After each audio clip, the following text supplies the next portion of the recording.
반갑습니다. 오늘은 5월 4일입니다. 월요일인데요. 큐티로 한 주를 잘 시작했으면 좋겠습니다. 오늘 큐티 본문 말씀은 시편 4편 1절부터 8절까지 말씀인데요.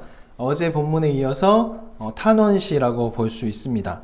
개인적인 탄원시라고도 부르고 실렛이라고도 부르는데 탄원시에서 나온 것이 이제 실렛시로 볼 수 있기 때문에 일반적으로 탄원시라고 볼 수 있습니다. 이것은 자신의 위기에 처한 시인이 하나님께 구체적으로 도움을 청하면서 또 확고한 신뢰를 말하고 있기 때문에 탄원시라고도 부르고 실렛이라고도 부를 수 있습니다. 오늘 본문 말씀을 보면 이 탄원시의 고유 형태인 그런 부분이 나오게 있는데요. 탄원시는 보통 이렇게 진행됩니다. 하나님을 부르고 그리고 불평, 탄원을 하고 그리고 간구를 합니다. 그리고 하나님께 대해서 신뢰와 확신의 말을 하고 찬양 또는 맹세의 말, 그것으로 마무리 짓는 것이 바로 탄원시의 양식입니다. 그래서 일반적으로 이렇게 진행이 됩니다. 처음에는 부르고 탄원합니다. 어떻게 이런 일이 벌어질 수 있습니까? 내 삶에 이렇게 탄원하다가 마무리는 찬양으로 바뀌는 것. 일반적인 탄원시의 양식이 바로 이런 식으로 진행되는데 오늘 시편 4편도 그런 식으로 진행됩니다. 1절 말씀을 보면 하나님을 부르게 되죠. 그리고 2절에는 불평하고 탄원하게 됩니다. 그리고 3절부터 5절은 사람들에 대해서 하나님에 대해서 이야기하는 것인데 이것은 신뢰와 확신의 말로 볼 수 있고요. 그리고 6절에 가서 간구합니다. 그래서 조금 바뀐 걸로 볼 수 있어요. 원래 간구가 먼저 나오는데 신뢰와 확신이 나오고 그 다음에 간구합니다. 그리고 7절에 가서는 이제 찬양하고 맹세하죠. 하나님이 이 모든 것을 하실 수 있으십니다 라고 그렇게 맹세함을 통해서 시가 마무리 짓게 됩니다. 우리는 기도할 때 또 찬양할 때 이렇게 해야 합니다. 우리의 삶에는 찬양하고 싶은 삶보다 탄원하고 하나님께 불평하고 싶은 삶들이 더욱더 많이 벌어집니다. 왜 나에게 이런 일이 벌어질까? 왜 이런 일이 나에게 세상에 왜 이런 일이 벌어질까 하고 사람들은 하나님에 대해서 또 내 삶에서 하나님에 대해서 의구심을 갖습니다. 그래서 이것을 신정론이라고 말하죠. 신은 도대체 정의로운가? 무엇을 하고 계신가? 그래서 그것이란 그런 이론, 신학도 생기게 되었는데 우리 삶에는 하나님을 기뻐하는 것보다 하나님께 탄원하며 불평하는 일들이 더욱더 많이 생깁니다. 하지만 우리의 신앙이 불평으로 끝나서는 안 될 것입니다. 처음에 시작이 하나님을 부르고 도대체 왜 그러셨습니까? 왜 이런 일이 나에게 벌어집니까? 하나님 도대체 뭐 하시는 것입니까? 라고 탄원으로 시작할다 할지라도 우리의 삶의 우리 기도의 마지막은 찬양으로 끝내야 할 것입니다. 그럼에도 불구하고 하나님께서 내 삶에서 이것을 해결해 주실 것을 나는 믿습니다. 라고 그렇게 마무리되는 기도를 해야 할 것입니다.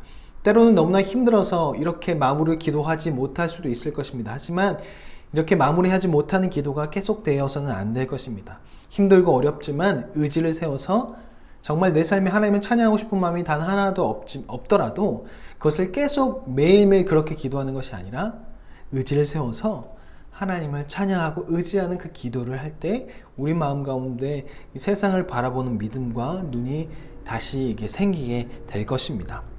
그리고 오늘 본문 말씀 표제를 보면 이렇게 나와 있습니다. 다윗의 시 인도자를 따라 현악에 맞춘 노래라고 나와 있는데 이것은 예배 때 불려졌다라는 것을 이야기하고요. 또한 셀라를 통해서 이것이 예배 때 함께 불러졌구나라는 것을 알 수 있다고 이야기합니다. 셀라는 일반적으로 이 예배 때 예배곡 음악적 지시라는 것이 학자들 사이에서 일치가 되는데 정확하게 무엇을 나타내는지는 일치되고 있지 않습니다. 또한 어떤 학자들은 유대인조차도 이것에 대해서 무엇을 말하는지 잘 모르는 경우도 많이 있다고 합니다. 일반적으로 셀라는 쉬어가는 것, 재창하는 것, 간주를 넣는 것, 또 구부리는 자세, 또 큰 함성을 지르는 것, 다양한 그런 것을 이야기합니다. 그래서 시편 하다가 말을 읽다가 시편에 어떤 말을 하다가 셀라가 나오면 갑자기 소리를 지르던가 아니면 따라서 하든가 오늘 본 말씀은 인생들아 어느 때까지 나의 영광을 바꾸어 욕되가 하며 헛된 일을 좋아하고 거짓을 구하려는가 셀라 하면 가만히 생각하든가 구하려는가 재창을 하던가 아니면 구하려는가 할렐루야 이거 할렐루야는 어울리지 않겠죠? 아니면 잠깐 쉬든가 생각하든가 아니면 탄식하든가 그래서 어떤 음악적 지시라고 이야기를 합니다. 그래서 이것에 대해서 깊이 생각하는 것이 바로 셀라가 아닐까 생각합니다. 오늘 본문 말씀을 전체적으로 정리하면 이 탄원시, 우리의 삶은 탄원할 수밖에 없는, 탄식할 수밖에 없는, 불평할 수밖에 없는 삶들이 참 많이 벌어집니다. 그때 우리가 해야 할 것은 하나님을 더욱더 의지해야 하는 것입니다. 오늘 시편의 저자는 바로 그렇게 시를 적어 내려갔습니다. 자기의 삶에 벌어지는 그런 일들 가운데 불평하고 하나님께 호소하지만 마무리는 찬양하는 것.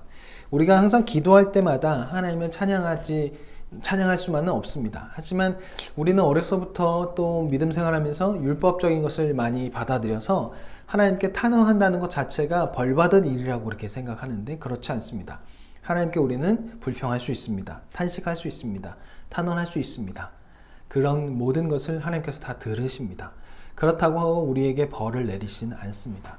하나님께서 벌을 내리시는 본문은 하나님에 대하여 불평을 할 때 벌을 내리시지 하나님께 불평하는 것은 벌을 내리지 않으십니다.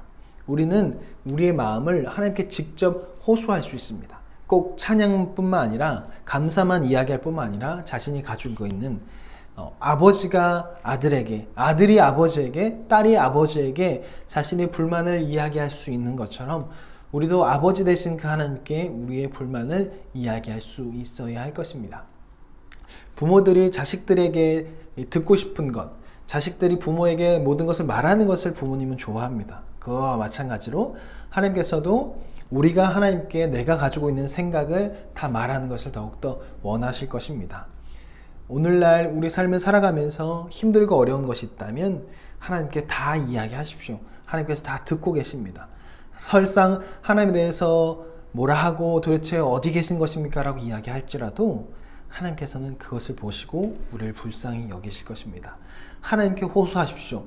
하나님에 대하여서 불평하는 것이 아니라 하나님께 불평하십시오. 우리의 삶에 대해서, 우리의 상황에 대해서 하나님께 직접 불평하십시오.